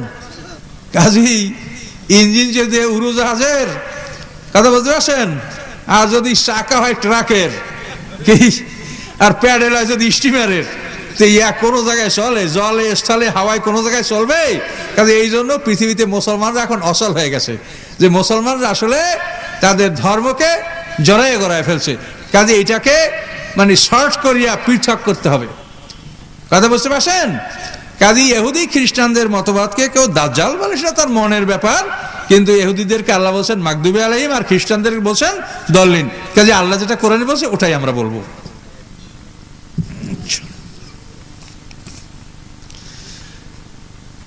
আচ্ছা, এখানে একটা প্রশ্ন, স্ত্রীকে তার স্বামীর বামপাজার হতে সৃষ্টি করা হয়েছে, কিন্তু যখন কোন স্ত্রী তালাক নিয়ে অন্য স্বামীর সংসার করে, সেও কি পরের স্বামীর পাজরের? আচ্ছা ভাই শোনেন, পাজরের হাড্ডি দ্বারা সৃষ্টি হয়েছে এটা তো ঠিক না? আচ্ছা, এখন আপনি এটা বোঝেন, আপনি একটা স্বর্ণকারের কাছে বলছেন 1 তোলা স্বর্ণের আমার একটা হার বানাই দেন।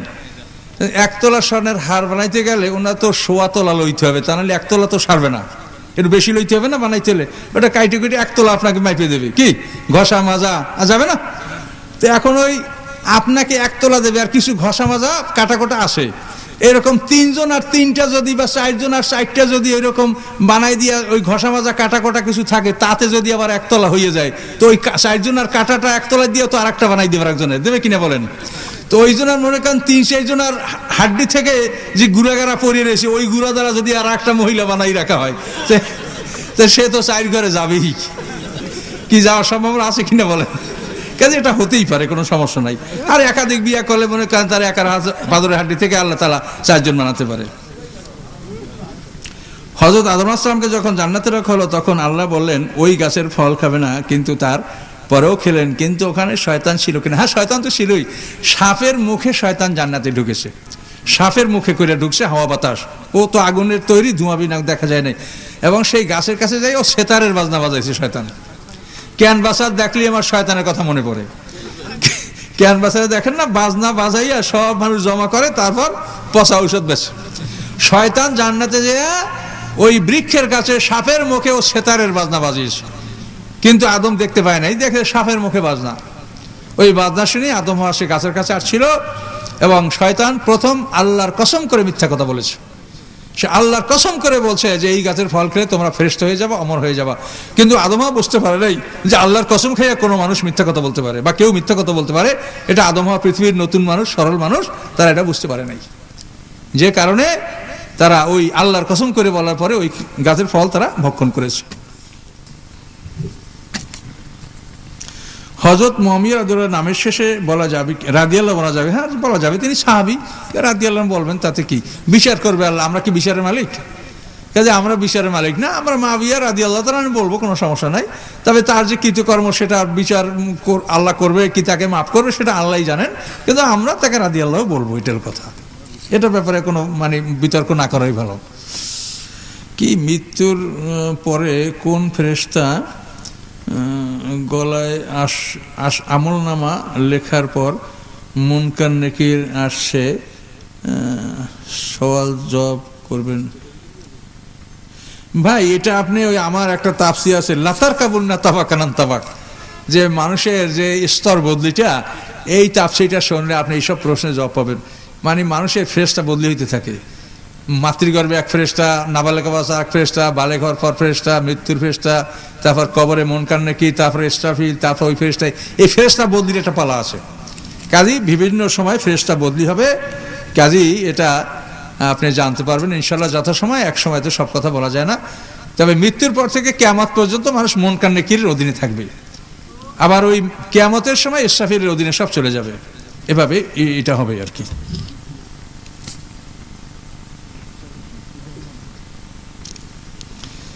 নবী করিম সাল্লাল্লাহু আলাইহি ওয়াসাল্লাম গরুর গোশত খেতেন কিনা? এটা আপনার কি প্রয়োজন? গরুর গোশত তো পৃথিবীর সবচাইতে উত্তম খাবার। যেহেতু কোরআন পাকে ইব্রাহিম আলাইহিস সালামের মেহমানদারি সম্পর্কে, গরুর গোশত সম্পর্কে বলা আছে। শোনেন ভাই, নবী করিম সাল্লাল্লাহু আলাইহি ওয়াসাল্লাম গরুর গোশত খাইতেন কিনা জিজ্ঞাসা করেন, নবী করিম সাল্লাল্লাহু আলাইহি ওয়াসাল্লাম ভাত খাইছি কিনা তা তো জিজ্ঞাসা করলেন কিনা? যে পিঠা খাইছি কিনা, আপনার যে পিঠা খান, কালাই রুটি খাইছি কিনা তা তো জিজ্ঞাসা করলেন না। তো আসল কথা হলো এই যে হালাল জিনিসের জন্য কোনো মশলা লাগবে না, জায়েজ হওয়ার জন্য মশলা লাগবে না, না জায়েজের জন্য মশলা লাগবে। কথা বলছেন? বিয়া করা জায়েজ কাকে, আর কোনো মশলা লাগবে? না জায়েজ কয়জন, হে আর মশলা লাগবে কি? কোন কোন মাছ খাওয়া যায় যার কোনো মশলা আছে? না জায়েজ কোনটা মাছ সেইটা। জানোয়ার কোনটা খাওয়া যাবে আর কোনো মশলা আছে? না জায়েজের মশলা লাগবে, জায়েজের কোনো মশলা লাগবে না। কারণ জায়েজ হলো পৃথিবীর কোটি কোটি জিনিস, আর না জায়েজ হলো গোটা কয়েক জিনিস। কথা বলতে পারছেন?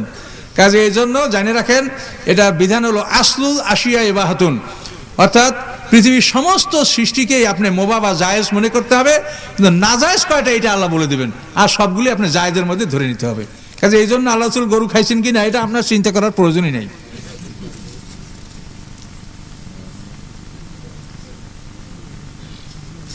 আচ্ছা, আমরা আপনার কতিপয় শ্রোতা হযরত আদম আলাইহিস সালামের বিয়ের খুতবা কোথায় লেখা আছে দয়া করে বললে আমরা আন্তরিকভাবে খুশি হব। এইটা কি আপনারা কেতাবটা পাবেন? এটা লেখা আছে তারিকুল খামিস নামক একটা আরবি ইতিহাস আছে। কেতাবের নাম হলো তারিকুল খামিস। আছে আছে হ্যাঁ, ভার্সিটি থাকলে ওই তারিকুল খামিসে পাবেন এটা। জি জি, এটা পাবেন তারিকুল, আলহামদুলিল্লাহ পাওয়া গেছে কেতাব। এই তারিকুল খামিস আরবি, এটার মধ্যে এই আদম আর হাওয়ার বিয়ার খুতবা পাবেন। কাবাঘর তৈরি করার জন্য যে 5টা পাহাড়ের পাথর ব্যবহার করে সেই নাম ওই তারিখে পাবেন।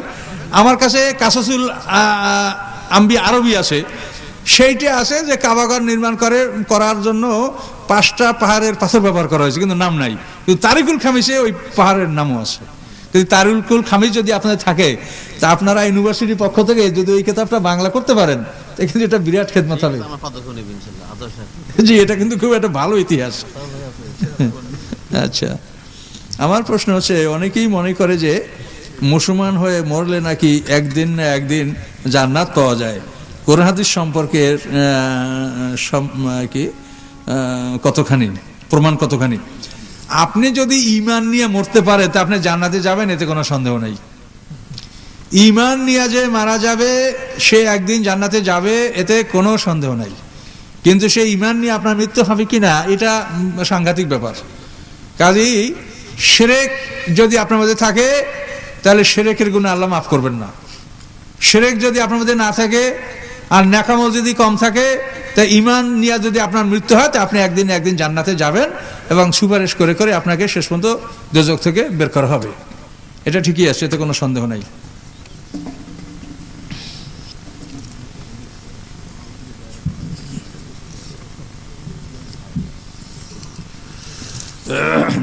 এটা কি শিক্ষার ইতিহাস সম্পর্কে বলুন। শিক্ষার ইতিহাস বলা তো খুব মুশকিল, তবে শিক্ষার ইতিহাস সম্পর্কে আমি দুটা কথা বলি। এক হলো মাদ্রাসা শিক্ষা সম্পর্কে আমি বলতে চাচ্ছি যে 1780-তে যখন প্রথম আলিয়া মাদ্রাসা প্রতিষ্ঠিত হয় লর্ড ওয়ারিং হেস্টিংয়ের সময়, তখন এই আলিয়া মাদ্রাসার জন্য মুহাদ্দিস দেহরি রহমাতুল্লাহ আলাইহি ওনারা প্রচেষ্টা করে লর্ড ওয়ারিং হেস্টিংয়ের 1780-তে আলিয়া মাদ্রাসা প্রতিষ্ঠা করেন। এই মাদ্রাসার প্রথম প্রিন্সিপাল ছিলেন মোল্লা মাজদুদ্দিন বা মোল্লা মদন। এই মোল্লা মদন বা মোল্লা মাজদুদ্দিনের প্রথম প্রিন্সিপাল। কিন্তু ওনার পরে এই মাদ্রাসা 1927 সাল পর্যন্ত এই আলিয়া মাদ্রাসার প্রিন্সিপাল এবং সেক্রেটারি এই দুটা পদই থাকতো খ্রিস্টান। এই প্রিন্সিপাল এবং সেক্রেটারি দুইটা পদে খ্রিস্টান থাকার কারণে এই মাদ্রাসার সিলেবাসে তারা সব সময় বিতর্কিত মশলাগুলি, এক ইমামের বিরুদ্ধে আর এক ইমামকে কিভাবে লাগানো যাবে, এক মযহাবের বিরুদ্ধে কিভাবে আর এক মযহাবকে লাগানো যাবে, মানুষের ইসলামের অর্থনীতি, তারপরে জেহাদ, এই সমস্ত মৌলিক বিষয়, রাষ্ট্রনীতি, এই সমস্ত বিষয় যাতে সিলেবাসে না থাকে এবং শুধু গুতাগুতি মশলাগুলি যাতে সিলেবাসে প্রভাব পায়, এইভাবে 1927 সাল পর্যন্ত মাদ্রাসা সিলেবাসকে এভাবে রাখা হয়েছে। রাখার কারণে মাদ্রাসায় পড়ে বড় বড় এক একজন আলেম হইয়া তারা বাইরে বলতো কি ইসলামের রাজনীতি নাই, বিরাট সমস্যা সৃষ্টি হয়ে গেল। শেষ পর্যন্ত এই যে আমাদের হাফিজ জি হুজুর, আল্লাহ তাআলা এই লোকটাকে মাথার মধ্যে দিয়েছে, এই লোকটা তওবার ডাক দিল যে একদিন আমরা যে ভুল করছি আমরা তওবা করি, আসেন ইসলামের রাজনীতি আছে, এবং নিজে উনি 2বার প্রেসিডেন্ট নির্বাচনে প্রতিদ্বন্দ্বিতা করিয়ে প্রমাণ করছে যে ইসলামের রাজনীতি আছে। এটা হলো মাদ্রাসা শিক্ষার একটা ইতিহাস। আর জেনারেল শিক্ষা ইতিহাসে 1830 সালে যখন ক্যালকাটা ইউনিভার্সিটি হলো, তো ফোর্ট উইলিয়াম কলেজ হয়েছে বোধহয় 1800 সালে। তো 1800 সালে যখন ফোর্ট উইলিয়াম কলেজ হয়েছে, 1830 ক্যালকাটা ইউনিভার্সিটি, এই ফোর্ট উইলিয়াম কলেজ 1800 সালে যখন হলো, তখন এই কলেজে বাংলা বিভাগ খোলা হবে, বিদেশিরা বাংলা পড়বে। তখন এই বাংলার দরকার, কবিতা সংগ্রহ, গল্প সংগ্রহ দরকার না, সাহিত্য সংগ্রহ এটা দরকার। তখন এটার জন্য মানে ইউনিভার্সিটির সিলেবাসে কি বাংলা পড়ানো হবে, এই জন্য দায়িত্ব দেওয়া হলো 3 জন পণ্ডিতকে, রামরাম বসু, মৃত্যুঞ্জয় এবং তর্কালঙ্কার। এই 3 বাবুকে এই সাহিত্য সংকলন করার জন্য আর কবিতা সংগ্রহ করার জন্য বলা হলো। তো এই রামরাম বসু, তর্কালঙ্কার, মৃত্যু, এই 3 বাবু যেহেতু 3 জন হিন্দু, ওনারা এই সুবাদে বাংলা সাহিত্যের মধ্যে ওনাদের যত ধর্মীয় কাহিনী সব ঢুকেছে। কাজে একটা লোক যদি বাংলায় অনার্স পড়ে, সে তো মানে হিন্দুকে ঠাকুর ফেল করে দেবে, মানে ঠাকুর রাজা। আমরাও বলতে পারি, আমি বহুদিন বাংলা ইংরেজি পড়াইছি, হিন্দুদের ঠাকুর ফেল, বুঝতে পারছেন? সেই কুরুক্ষেত্রের যুদ্ধে কোথায় সে মানে সপ্তরথী, কোথায় অভিমন্যু, কোথায় সুভদ্রা, হ্যাঁ, অভিমন্যুর স্ত্রী সুভদ্রার কাহিনী, কিভাবে এইসব খুনটুন হয়েছে, এগুলো বিরাট কাহিনী আছে না? তো এই হিন্দুদের সমস্ত কাহিনী ওনরা এর মধ্যে ঢুকাই দিয়েছে।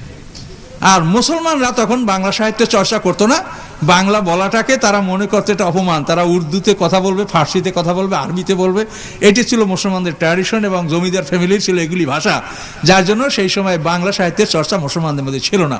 না থাকার কারণে এই সাহিত্যটার মধ্যে সম্পূর্ণ তাদের প্রবেশ এবং তাদের ধর্মীয় কাহিনী সব বাংলা সাহিত্যে স্থান পেয়েছে, যার ফলে একটা ছেলে বাংলা পড়লে সে সাধারণত নাস্তিক হয়, কিন্তু একটা ইংলিশ লিটারেচার পড়লে একটা ছেলে নাস্তিক হয় না। এটা আপনার মোটামুটি দেখতে পাচ্ছেন। কাজে শিক্ষার উপরে আমি এতটুকু কথাই বললাম, কথার তো কোনো শেষ নাই বাবা। যাক,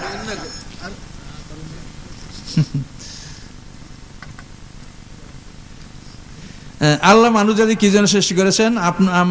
আপনার প্রথম উত্তর ইবাদত, কিন্তু আমি জানতে চাই আরো অন্য কোনো কারণ আছে কি?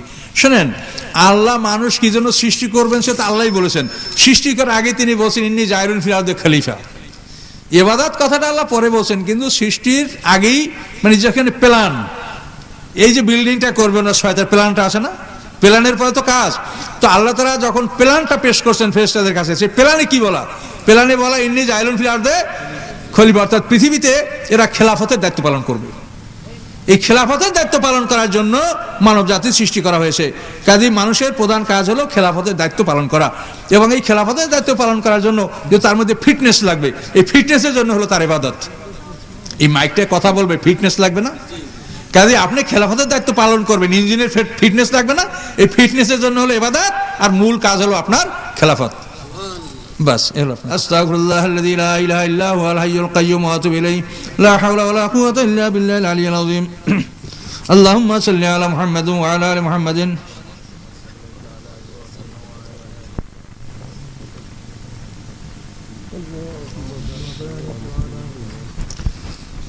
اللهم يا الله এখানে আপনার অনেক বান্দা বান্দিরা আছে আল্লাহ, এখানে অনেক নাবালেগ বাচ্চারাও আছে আল্লাহ। আল্লাহ যে কোনো একজন ছিল আল্লাহ, আপনি আমাদের দোয়াকে আপনি কবুল করে নিন আল্লাহ। যারা আমাদের কাছে দোয়া চেয়েছে আল্লাহ, তাদের রোগ ব্যাধি, বিমার আজার, ব্যারাম পীড়া, বিপদ আপদ আপনি আল্লাহ দূর করে দিন আল্লাহ। আপনি আমাদের সকলের ব্যারাম পীড়া, অসুখ বিসুখ ভালো করে দেন। বাড়ি ঘরে যারা অসুস্থ আছে আল্লাহ, তাদেরকে মাফ করে দিন আল্লাহ। যাদের ঘরে বালেগা মেয়ে আছে আল্লাহ, বিবাহের ব্যবস্থা করে দেন। যাদের ঘরে বালেক ছেলে আছে আল্লাহ, বিবাহের ব্যবস্থা করে দেন আল্লাহ। খাস করে এই মাদ্রাসার যে সমস্যা আছে আল্লাহ, সুন্দর একটি মাদ্রাসা আল্লাহ, এই মাদ্রাসার যা কিছু অভাব আছে আল্লাহ, মানুষের মনকে ঝুঁকিয়ে দেন আল্লাহ। যাবতীয় ব্যবস্থাপনাকে আপনি মঞ্জুর করে নিন আল্লাহ। ইয়া রাব্বুল আলামিন, এই মাদ্রাসায় আরো ছাত্র যেন আসে, ভালো মেধাবী ছাত্র আল্লাহ, মানুষের মনকে ঝুঁকিয়ে দিন, তাদের সন্তানদেরকে যেন মাদ্রাসায় পাঠায় আল্লাহ, আপনি মঞ্জুর করে নিন ইয়া আল্লাহ। মাদ্রাসাকে যারা ভালোবাসে আল্লাহ, আপনি তাদেরকে ভালোবাসেন আল্লাহ। আলেম ওলামা তালবে তাদেরকে মহব্বত করে আল্লাহ, আপনি তাদেরকে মহব্বত করিয়েন আল্লাহ। এবং এই ছিল হাসরের ময়দানে তাদেরকে আল্লাহ মুক্তি দিয়ে দিন আল্লাহ।